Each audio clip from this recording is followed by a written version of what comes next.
Everyone's heard work smart, not hard, right? That's bullshit. That's a lie.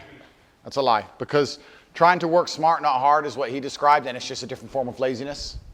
Because in the hyper-competitive environment, you need someone who works smart and hard. Don't be an idiot. You want to work as smart as possible, but you should still work as hard as possible on top. If you're competing against the entire world, you want to work as intelligently as you can so your time is efficiently used, but then you want to use all of your time so that you win, right?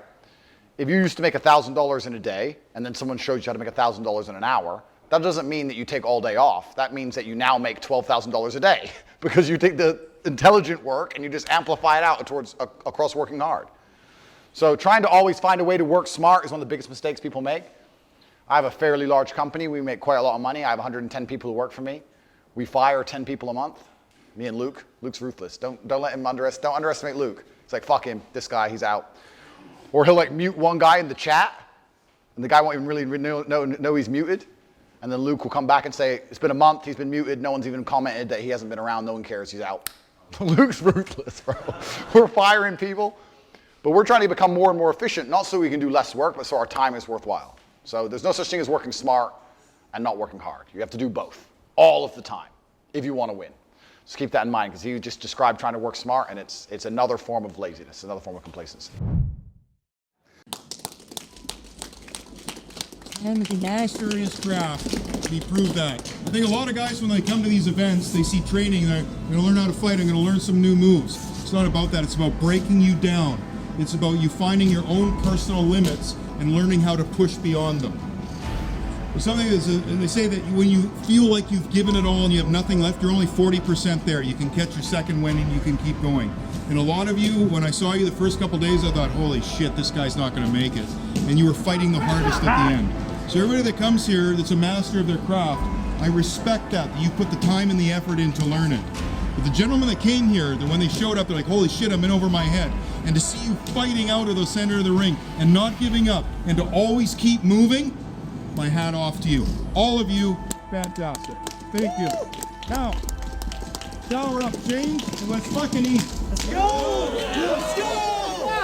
I live with my brother, my cousin. We live together on purpose. If my brother does 500 push-ups, I ain't gonna be the bitch at the house. I ain't gonna not do them. If we were still in the animal kingdom, the lions, they weren't just born big lions. They had to fight other lions. They had to fight to get that antelope. They had to fight other animals, hyenas, jackals. They had to fight to be the boss. We're living in a comfortable world now where people think, oh, it doesn't matter, it doesn't matter. But you know what? To some degree, it does matter. It does matter, and I'll tell you who it matters to. It matters to your soul, and it matters to God. I stand in the mirror with a pure heart. I know I am the best version of me that could possibly ever exist. I know that God is proud of me. There's nothing that God hates more than sloth and laziness. If God were to create a man and that man were to sit around and do fuck all, God will frown upon you. It's why you're never lucky. If you're listening to this and you think I'm never lucky, I'll tell you why, because God dislikes you because you're fucking lazy. Start to work. Start to show God the beauty of his own creations. You'd be amazed how lucky you'll become. God is unhappy with these people. And inside their hearts, they're unhappy. We talk about depression, anxiety. That comes from self-loathing. You loathe your own weakness. You loathe your own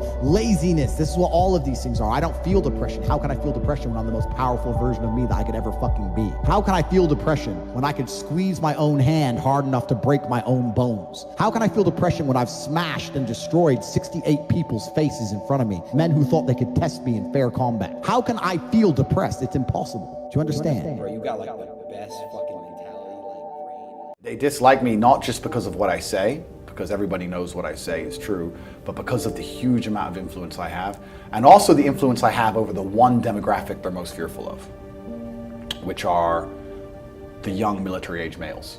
So they're scared of men free thinking, and they're scared of young men free thinking, and my fans are young military-age males, and I teach them to free think.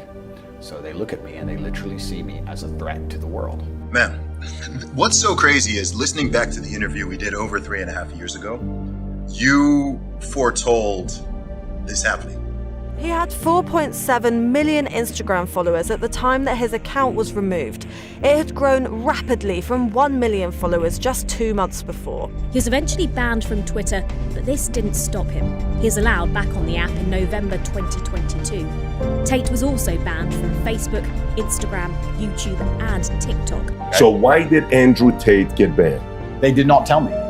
They did not send me an email, no correspondence. I certainly didn't break terms of service. I guess that's why they couldn't send me an email and explain why.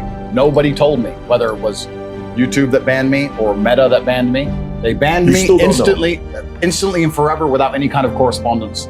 The truth is this. So I knew it was coming. I absolutely knew it was coming because of how orchestrated it was. The only thing, and I'll state this at the beginning, the only reason I'm upset by being canceled is because I've expired one of my lives. Because first you get canceled, then they make up a reason to put you in jail, and if that fails, they kill you. I truly believe they're going to come and they're going to try and kill me on a long enough time frame because they tried to shut me up and I won't shut up. They're either going to try and put me in jail or they're going to kill me, and I would never kill myself under any circumstances ever. And the reason I say this, and I say this to people, they go, but what can they put you in jail for? And I'm like, how ignorant are you in your ignorance to believe they need a reason? You believe it's fair. You believe I can get a lawyer and prove myself innocent. That's not how it works. They decide you're guilty long before and they find a reason why. And it doesn't matter what you do about it, you will pay the fucking price. It's not fair. None of it is. Every single system's corrupt. It actually annoys me when people say that to me. Well, just get a lawyer. Why? They can't put you in jail if you're innocent. Yes, they fucking can. And that's what people don't understand about the world. They can and they do and they fucking will. Because that's when they raid your house. I wake up at like 4:59, I just fucking shoot up. Because they busted my house 3 times now. It's not nice to have a bunch of men with guns bust in your house. It's not a nice experience. Every single morning I wake up expecting them to just turn up again with something else and drag me back to a prison cell. Who knows what? They'll just make it up. Think about that. I said this to the judge. How does it make sense a man with no criminal record who is financially successful decides to begin to human traffic at 35 years of age? I have no financial motivation. It's clearly not my personality profile. I don't need money. It doesn't even make any sense from a pure logical perspective. There's no motive to the crime. Who have I human trafficked? Who is the victim? There's no victims and there's no motive. High level as this Matrix attack is, I still don't believe a Romanian judge is going to put me in jail with the dossiers. I've seen it. It's garbage. I don't think I'm going to end up in jail.